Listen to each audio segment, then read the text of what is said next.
Ya. Bismillahirrahmanirrahim. Assalamualaikum warahmatullahi wabarakatuh. Alhamdulillah. Alhamdulillahilladzi hamdan syakirin, hamdan na'imin, hamdan yuwafi ni'amahu wa yukafi'u mazidah. Ya Rabbana lakal hamdu kama yanbaghi li jalali wajhikal karim wa 'azimi sultanik. Rabbi shrah li sadri wa yassir li amri wahlul 'uqdatam min lisani yafqahu qawli. Allahumma la sahla illa ma ja'altahu sahla wa anta taj'alul hazana idza syi'ta sahla. Allahumma innaka afun karim tuhibbul afwa fa'fu anni. Yang kami hormati segenap pimpinan ranting Aisyah Rumah Sakit Aisyah Bojonegoro beserta segenap pimpinan harian majelis dan lembaga yang hadir pada kesempatan siang hari ini. Yang kami hormati segenap anggota ranting Aisyah Rumah Sakit Aisyah Bojonegoro. Jadi Aisyahnya double, okay. Kalau untuk organisasi lain mungkin namanya pengurus, tapi untuk Aisyah berbeda, pimpinan. Kalau pengurus itu mengurusi saja, tapi kalau pimpinan selain mengurusi juga menjadi contoh. Itu bedanya kita di Aisyah dan di organisasi lain. Marilah pada siang hari ini kita panjatkan puji syukur kehadirat Allah Subhanahu wa Ta'ala atas segala limpahan nikmatnya yang hingga pada pagi siang, ya, semangatnya yang pagi pada siang hari ini Ramadan yang sudah kita jalani berapa hari? 24 hari, nggih. Yang sudah 24, kita baru setengah yang sekarang kita menjalani ke 25 ini. Semoga nanti kita tetap disampaikan hingga selesai di akhir Ramadan. Kita tetap Allah berikan kesempatan untuk berjumpa dengan Idul Fitri. Salawat salam tercurah limpahkan kepada junjungan kita Nabiullah Muhammad sallallahu alaihi wasallam, Nabi yang kita jadikan suri tauladan, menjadi uswah hasanah untuk kita, satu-satunya contoh di dunia ini. Tidak ada agama manapun yang punya sosok terindah yang patut menjadi contoh kecuali agama Islam, yaitu beliau baginda Rasulullah Muhammad sallallahu alaihi wasallam. Ibu-ibu serta anakku yang kami hormati dan kami banggakan, berbahagia kiranya pada kesempatan siang hari ini kami diundang. Mbak Fitri ini teman saya, teman MI, nggih, ming bedane ayu kula sithik. Akeh Mbak Fitri tapi. Nggih. Teman saya di MI Pesen dulu, nggih. Alhamdulillah, mohon maaf kalau dalam penyampaian kami nanti ada yang kurang berkenan, karena kalau di bulan-bulan biasanya, pertemuan biasanya penjenengan mesti pematerinya orang-orang hebat, orang-orang kota. Sedangkan yang duduk di depan kali ini adalah wong desa.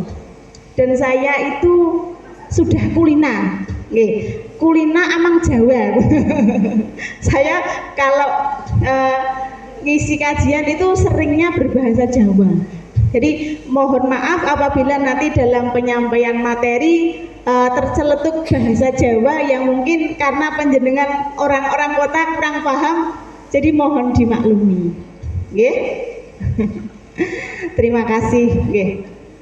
Alhamdulillah pada kesempatan siang hari ini kita diberikan materi tentang peran perempuan dalam meraih keberkahan Lailatul Qadar.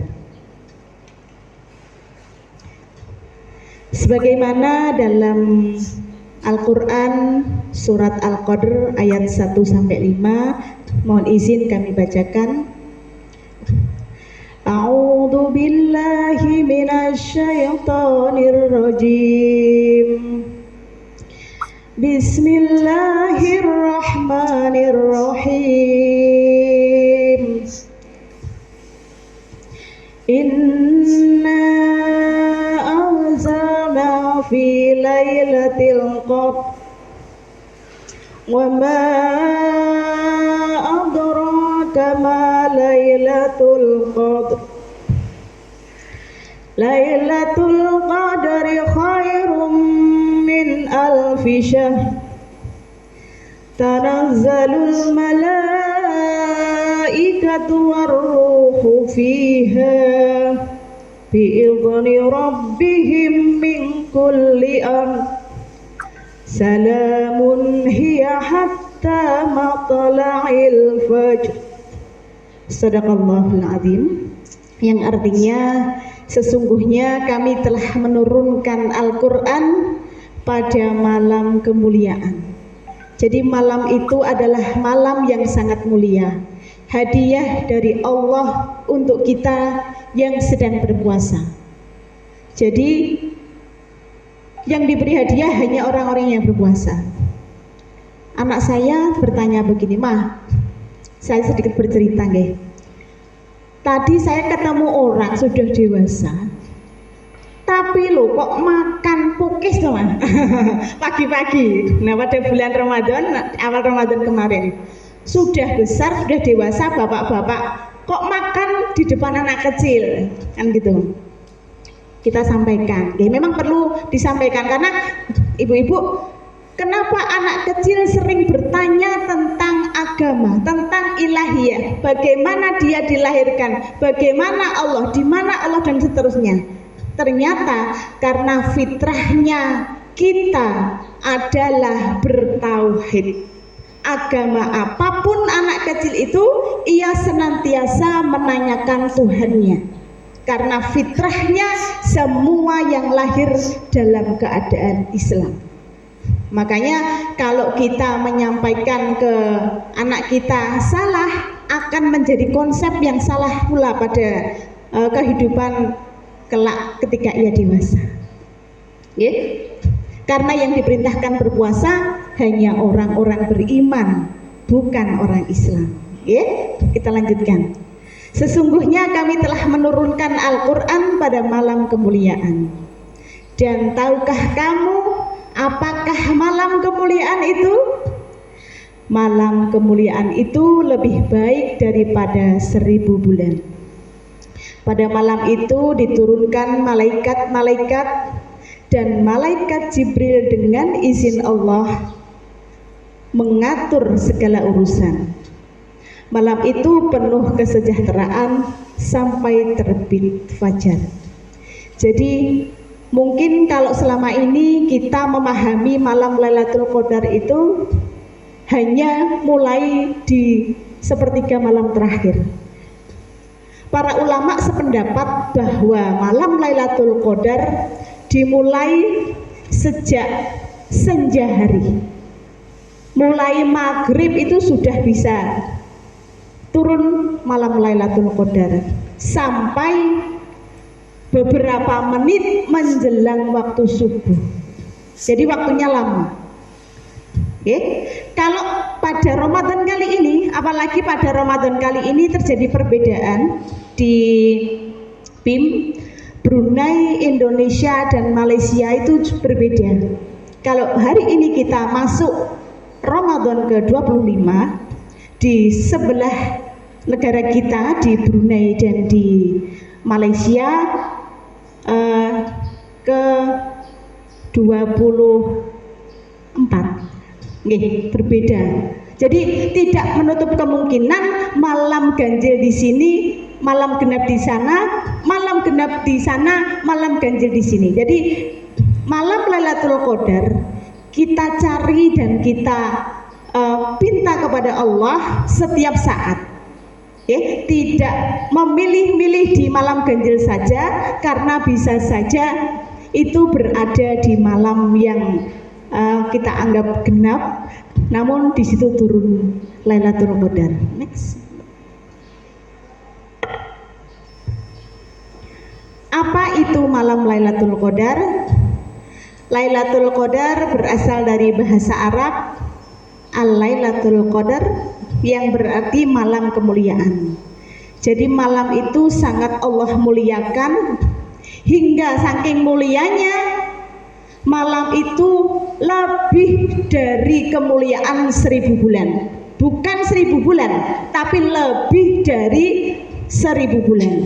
1000 bulan kalau kita hitung kurang lebih sekitar 83 tahun. Nah, itu ada umat yang pernah menanyakan bagaimana Rasul, kalau umat Rasulullah ini usianya kan kurang lebih mendekati seperti Rasulullah, yaitu beliau meninggal umur 63 tahun. Nah, bagaimana kita bisa melebihi amalan, kita bisa melebihi kaum-kaum Nabi yang dulu yang usianya lebih panjang.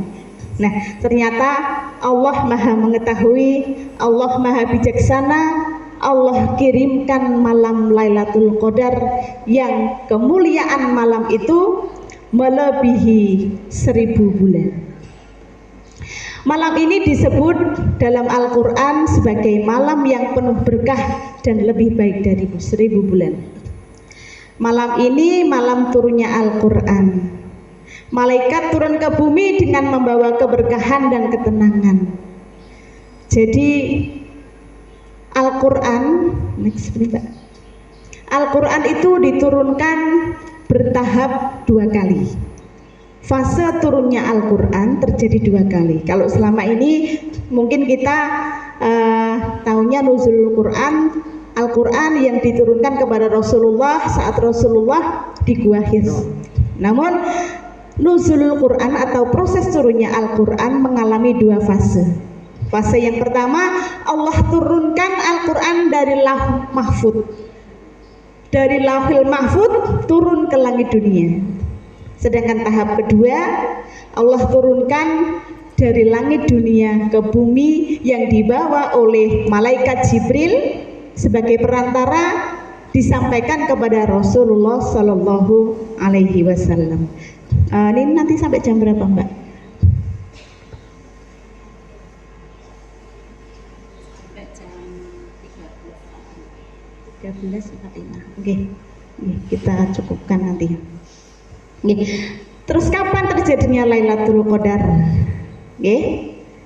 Lailatul Qadar terjadi pada salah satu malam di 10 hari terakhir. Mungkin dari kita banyak yang sudah tahu, Ibu-ibu.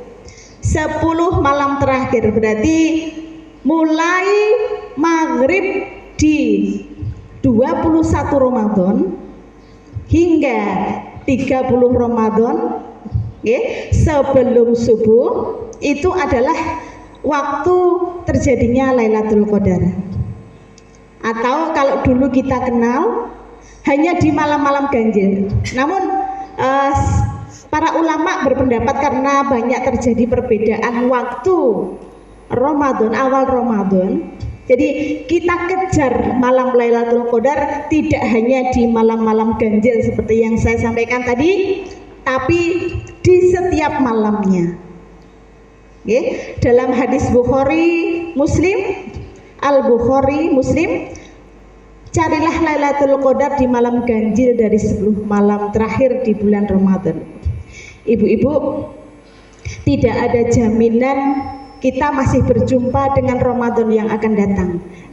Apalagi kalau kita sudah mendekati bahkan melewati usia 40. Tapi ini dereng 40 nggih. 17 tahun. 17 tahun setengah. Nggih. Masih muda-muda, cantik-cantik nggih. Nah, seharusnya kita Di usia 40 tahun itu usia matang. Kenapa Rasulullah menerima wahyu di usia 40 tahun? Karena rahasia di usia 40 tahun itu adalah usia yang matang bagi seseorang.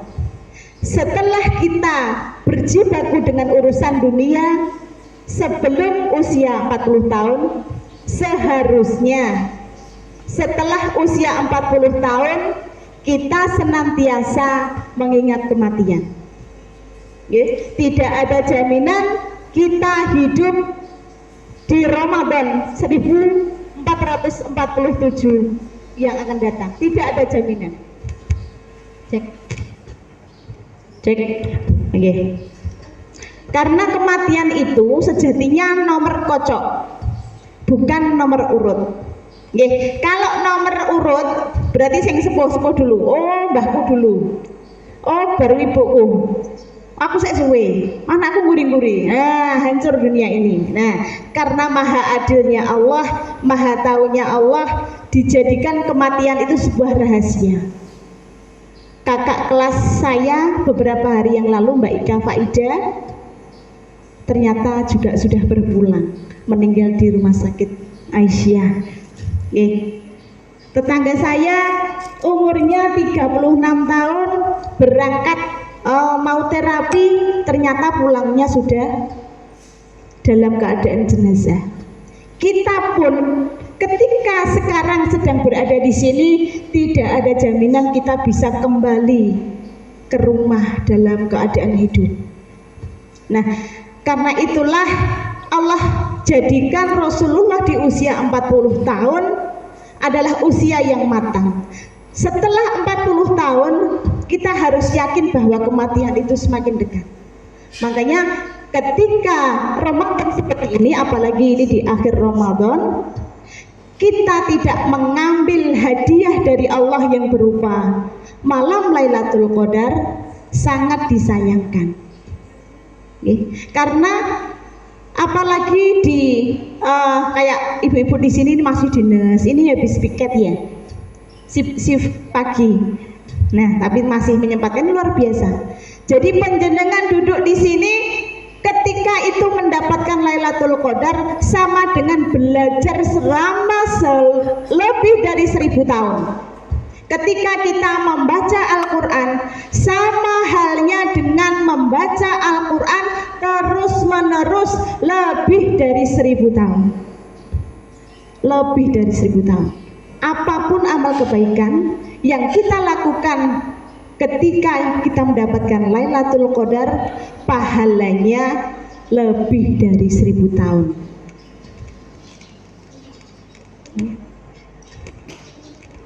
Tanda-tanda Lailatul Qadar. Insya Allah saya yakin ibu-ibu semua ini lebih tahu dari kami. Mohon maaf, kami tidak ada niat menggurui. Kita merefresh kembali karena ilmu itu perlu direfresh lagi. Perlu kita ingat lagi. Semakin kita ingat, semakin tebal ingatan kita, semakin semoga semakin mendekatkan kita kepada Allah Subhanahu wa Ta'ala. Beberapa tanda yang disebutkan dalam hadis antara lain udara dan suasana malam yang tenang. Di sini tenang Bu ya, tenang, sangat tenang. Anginnya sepoi-sepoi. Nah, yang berikutnya tidak terlalu panas atau terlalu dingin. Apakah memungkinkan hari ini terjadi malam Lailatul Qadar? Wallahu a'lam bishawab. Hanya Allah yang tahu, namun kita diperintahkan untuk mengejar dan mencarinya. Matahari pagi bersinar lembut tanpa sinar yang menyilaukan. Bisa jadi di sini terik, namun di kecamatan sebelah terjadi suasana yang seperti tanda-tanda yang disampaikan ini. Matahari paginya lembut dan bersinar tidak menyilaukan. Yang berikutnya, hati terasa lebih tenang dan khusyuk dalam beribadah. Nah, ini tergantung personal kita masing-masing. Kebanyakan dari ibu-ibu nek pagi menyiapkan sahur dan seterusnya, Kenapa ini temanya perempuan? Nah, dipilih karena pematerinya perempuan. Pesertanya juga perempuan. Ibu nanti kita sampaikan hebatnya perempuan. Meskipun kalau dalam segi ibadah kita tidak bisa maksimal seperti bapak-bapak, namun Allah berikan keistimewaan yang lebih. Kita dilebihkan dari bapak-bapak, meskipun secara ritual kita berbeda dari bapak-bapak. Nah, untuk menjemput Lailatul Qadar, amalan apa saja yang dianjurkan pada malam Lailatul Qadar? Untuk mendapatkan keberkahan malam itu, umat Islam dianjurkan melakukan sholat malam atau qiyamul lail. Nah, qiyamul lail ini dilaksanakan ketika kita belum tidur, setelah sholat isya dan kita belum tidur. Kalau sholat tahajud dilaksanakan setelah tidur. Nah, mungkin ada pertanyaan, setelah tarawih dan witir boleh nggak melakukan sholat tahajud? Boleh? Boleh. Rasulullah pun demikian membolehkan, namun tidak ada witir lagi. Nah, kita tahu panjang dan lamanya, khusyuk dan tumakninahnya sholatnya Rasulullah. Mungkin kalau di masjid sini tarawihnya juga lama, sampai jam berapa?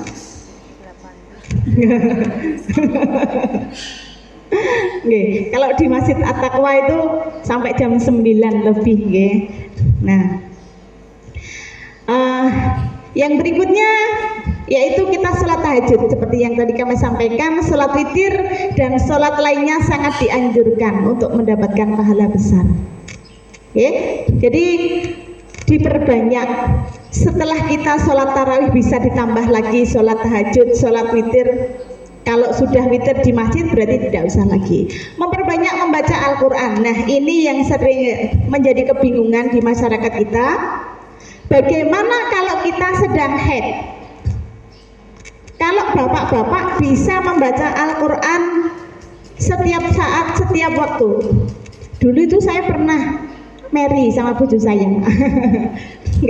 Enak yo, bapak-bapak iso ngaji. Ketika sore kita habis sholat asar bingung masak, bapak-bapak bisa ngaji, masya Allah. Ini kok gak iso ngaji yo, kan gitu. Nah, ketika berbuka kita pun menyiapkan dan seterusnya. Pokoknya waktunya terbatas. Nah, bagaimana wanita haid bisa membaca Al-Quran, sedangkan untuk menjemput Lailatul Qadar salah satu amalan yang harus kita lakukan adalah membaca Al-Quran. Berbagai pendapat yang tidak membolehkan wanita haid membaca Al-Quran adalah madhab Syafi'i, karena dalam sebuah hadis dinyatakan tidak dibolehkan membaca Al-Quran kecuali orang yang suci. Namun di Tarjih Muhammadiyah penafsirannya berbeda. Berbagai madhab selain madhab Syafi'i membolehkan wanita haid membaca Al-Quran, karena yang dimaksud tidak boleh membaca Al-Quran kecuali yang suci itu non-muslim. Jadi kita masih diperbolehkan, namun untuk menjaga adabnya sebaiknya kita tidak langsung membaca mushaf. Yang dimaksud mushaf Al-Quran itu Al-Quran yang tidak ada terjemahnya. Bisa diganti kita membaca dengan Al-Quran terjemah, atau Al-Quran aplikasi di HP, atau Al-Quran per juz. Nah, dan kita dilemei ini pun apa maksudnya? Dilasari pokoknya ngoten. Bosone napa nggih bahasa Indonesia nih? Nah, dikasih alas nggih, mungkin jilbab atau apa biar kita tidak menyentuh mushafnya. Tapi dalam Muhammadiyah diperkenankan wanita haid membaca Al-Quran karena Tarjih mengatakan yang dimaksud tidak diperkenankan wanita membaca Al-Quran kecuali yang suci itu adalah non-muslim. Jadi kita diperbolehkan, tidak ada iri lagi kita kepada bapak-bapak, karena di HP kita insya Allah saya yakin ada aplikasinya yang setiap saat kita bisa membaca 1-2 kaca atau 1 juz dan seterusnya. Yang berikutnya amalan yang dianjurkan yaitu memperbanyak membaca dan mentadaburi Al-Quran sebagai bentuk penghormatan terhadap malam turunnya Al-Quran. Jadi pada kesempatan siang hari ini kita termasuk orang yang mentadaburi Al-Quran. Mentadaburi Al-Quran surat Al-Qadr ayat 1-5. Mentadaburi Al-Quran dengan membedah isi dari Al-Quran tersebut. Yang berikutnya berzikir dan memohon ampunan.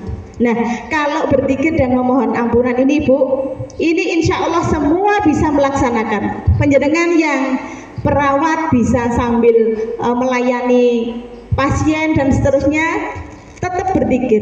Berzikir itu maksudnya mengingat Allah, bukan ritualnya kita membaca subhanallah walhamdulillah, itu juga bagus. Namun berzikir yang dimaksud di sini adalah kita senantiasa mengingat Allah, senantiasa bahwa sadar diri kita ada di genggaman Allah. Semua yang terjadi adalah atas izin Allah.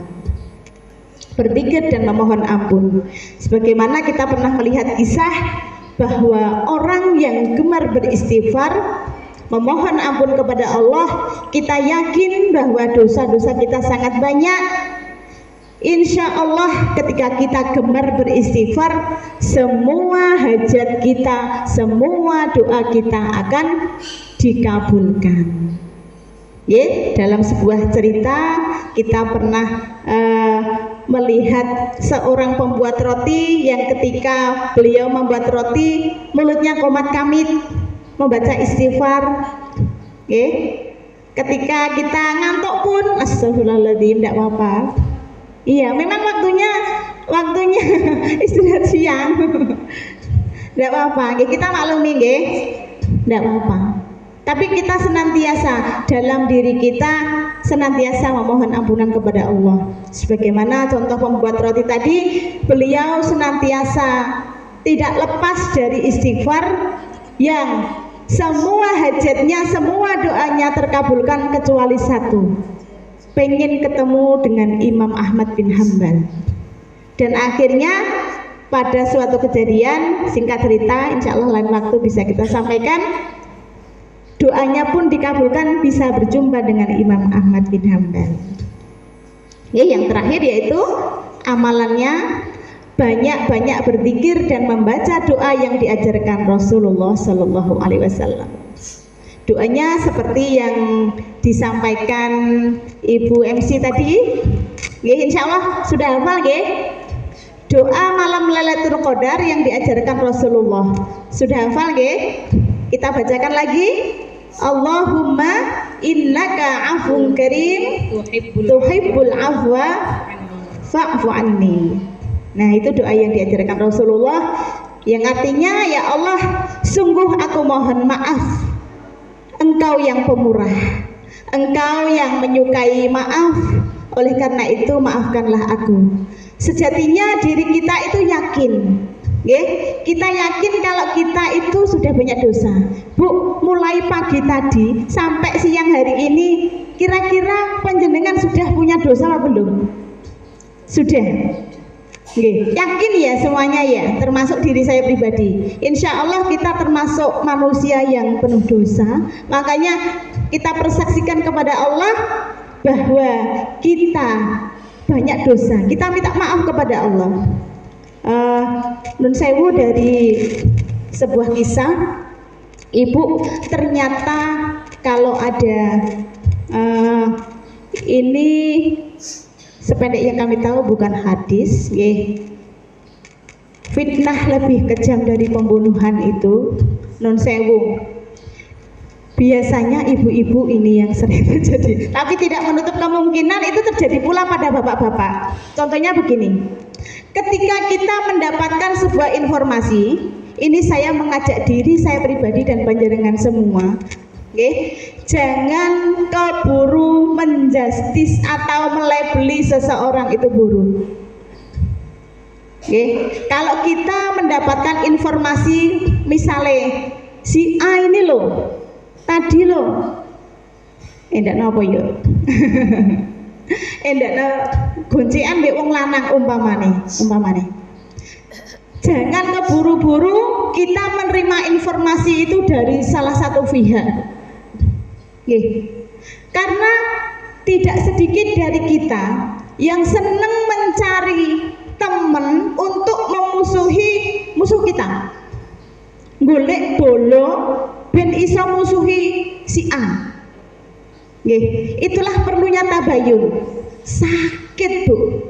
Ketika kita mengatakan keburukan si A dan si B pun ikut membencinya, berikutnya cerita lagi kepada C, ikut membencinya lagi, itu lebih kejam dari pembunuhan kalau kita tidak tabayun. Makanya perlunya manajemen kolbu. Kita harus tabayun. Tabayun itu cross check, melihat kebenaran dari sebuah cerita. Nek diceritani sopo-sopo, lho metu basa Jawa neh. Kalau kita mendapat cerita sebuah keburukan dari saudara kita, jangan keburu-buru menerima dan melabeli bahwa si A itu tidak baik. Sakit, Bu, seperti itu. Betul itu, lebih kejam daripada pembunuhan. Sebaiknya kita sebagai ibu-ibu Aisyah tabayun dulu, tidak ikut anut grubyuk tiba-tiba membenci si A karena ceritanya teman kita. Itu banyak terjadi. Makanya karena Allah tahu kita itu tempatnya salah, manusia tempatnya salah dan lupa, makanya doanya persaksian kita kepada Allah bahwa kita itu banyak dosa, kita minta maaf kepada Allah karena Allah menyukai orang yang mengakui kesalahannya. Jadi kalau kesalahan kita kepada Allah, insya Allah ketika kita benar-benar bertaubat, taubatan nasuha, dan berjanji tidak akan mengulangi lagi, akan Allah ampuni. Tapi kesalahan kita terhadap manusia, ketika kita tidak meminta maaf kepada orang yang sudah kita fitnah dan seterusnya, Allah belum berkenan. Dan yang lebih baik bagaimana? Yang lebih baik memaafkan sebelum orang tersebut minta maaf. Inilah orang-orang yang Allah lapangkan. Ada sebuah kisah neneknya Ustadz Sony Abikim, banyak yang tahu saya kira, beliau pakar manajemen kolbu. Itu neneknya usianya hampir 100 tahun, tapi Masya Allah tabarakallah, tidak pikun, tidak teutu elili, masih normal semuanya. Dan Ustadz Sony itu bertanya, nenek, apa amalan nenek sehingga di usia itu kebanyakan dari kita napa malih kadang lalinan nggih. Ibu-ibu nek banyak pekerjaan lalinan. Katanya itu tanda-tanda kita stres, suka lupa. Nah, ternyata amalan dari neneknya Ustadz Sony Abikim itu beliau memaafkan semua kesalahan orang-orang yang bersalah kepadanya, termasuk anaknya. Ketika anaknya berbuat salah, segera dirangkul. Mungkin ini bisa kita terapkan ya. Ini self healing untuk kita juga. Segera dirangkul, dikecup dan dikatakan, ya Allah, aku ikhlas air susuku diminum oleh anakku. Seketika jengkelnya hilang, seketika marahnya hilang. Itulah salah satu resep neneknya Ustadz Soni Abikim itu di usia senja namun tidak pikun, tidak mengalami tanda-tanda tua seperti yang kebanyakan terjadi pada umumnya.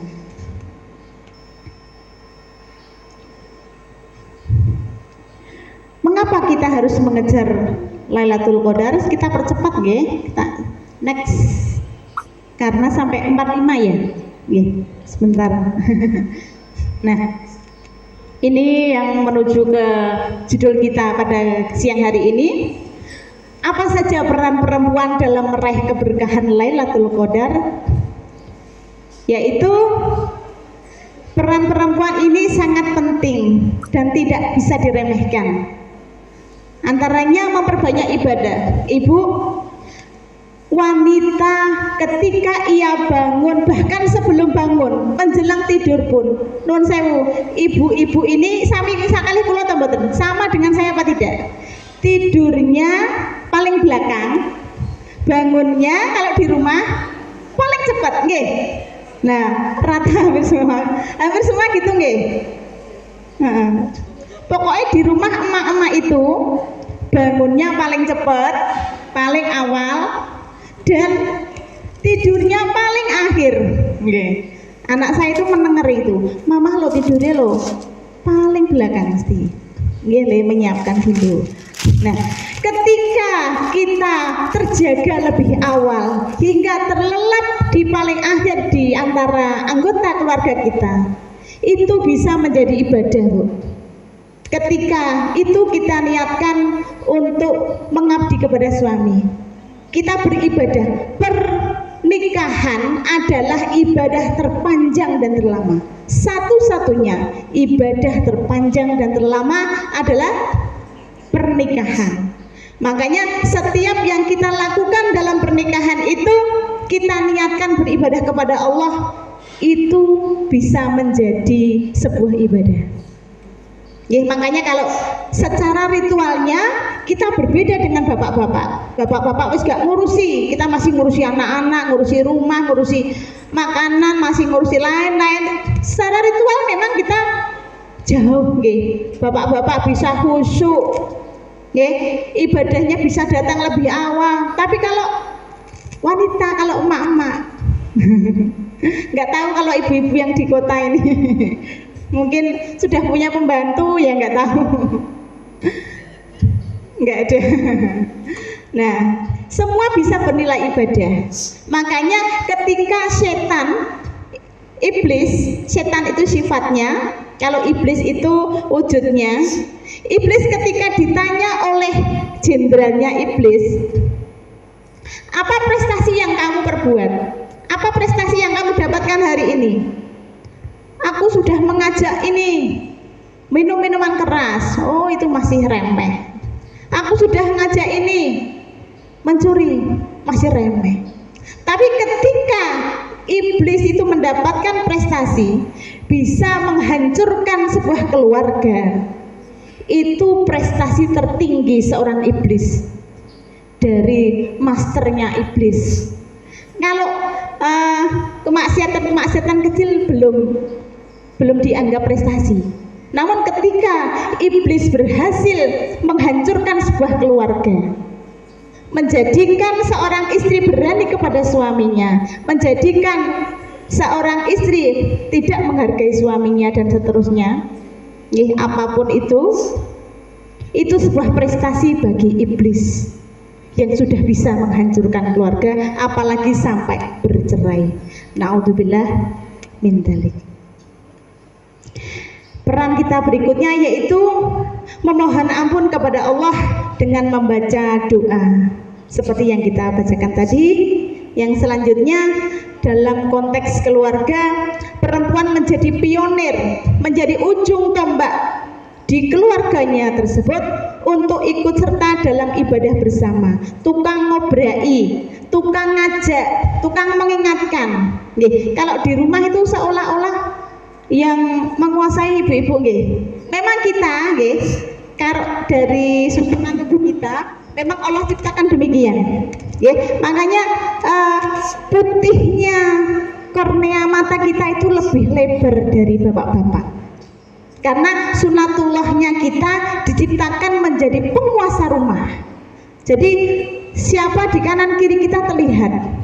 Tapi bapak-bapak karena putihnya kornea matanya itu kecil, pandangannya tajam lurus ke depan. Tidak bisa menguasai. Lah mencari bajune pinggirnya ya nondi golek gak ketok nggih. Nah, itu sudah sunatullah, bukannya bapak-bapak nggak tahu. Daripada gelut, daripada eker-ekeran, diambilkan saja Bu. Ya, karena memang fitrahnya begitu. Berarti kalau ada orang yang mengingkari takdirnya laki-laki kok malah jadi perempuan, tetap tidak bisa. Secara susunan tubuh aja nggak bisa. Karena dari kornea mata itu sudah berbeda. Makanya wanita bisa melihat panjang lebar ke kanan dan ke kiri, dan bapak-bapak pandangannya jauh ke depan. Jadi peran kita dalam keluarga menjadi pionir ujung tombak, menyemangati keluarga kita, mengajak anak dan suami kita untuk meraih Lailatul Qadar. Bagaimana dengan wanita yang haid? Wanita yang haid atau berhalangan tetap dapat meraih keutamaan Lailatul Qadar dengan cara selain sholat. Jadi ketika kita meninggalkan sholat pun itu terhitung ibadah Bu. Karena apa? Karena kita mentaati perintah Allah untuk tidak sholat. Ketika kita sholat dalam keadaan haid itu kan haram. Nah, makanya itu juga termasuk ibadah. Kita tidak menjalankan sholat sesuai perintahnya Allah karena wanita dilarang menjalankan sholat. Jadi kita bisa melaksanakan seperti membantu menyiapkan suami kita iktikaf. Kalau iktikaf di masjid, makanya kita ngirim untuk menu berbuka dan sahurnya dan lain-lain. Insya Allah sudah terhitung pahala seperti iktikaf, dan kita pun berkesempatan memperoleh malam Lailatul Qadar.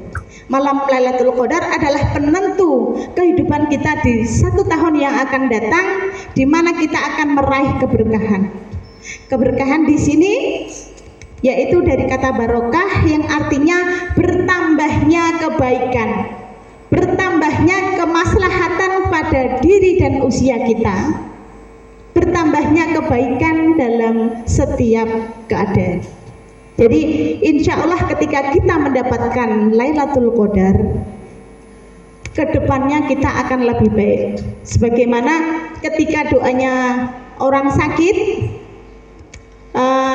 mereka merasakan sakit yang kalau secara medis sudah tidak bisa disembuhkan. Ya Allah, ketika hidup itu lebih baik untukku, maka panjangkanlah umurku, sehatkanlah badanku.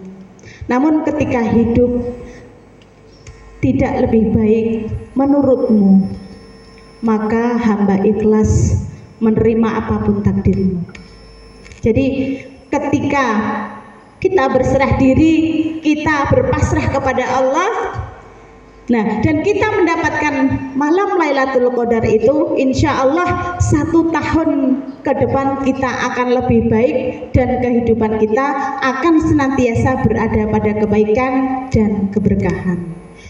Mungkin hanya itu yang dapat kami sampaikan. Mohon maaf atas segala kekurangan. Kami akhiri dulu. Nanti bisa disambung sesi tanya jawab atau sesi yang lain.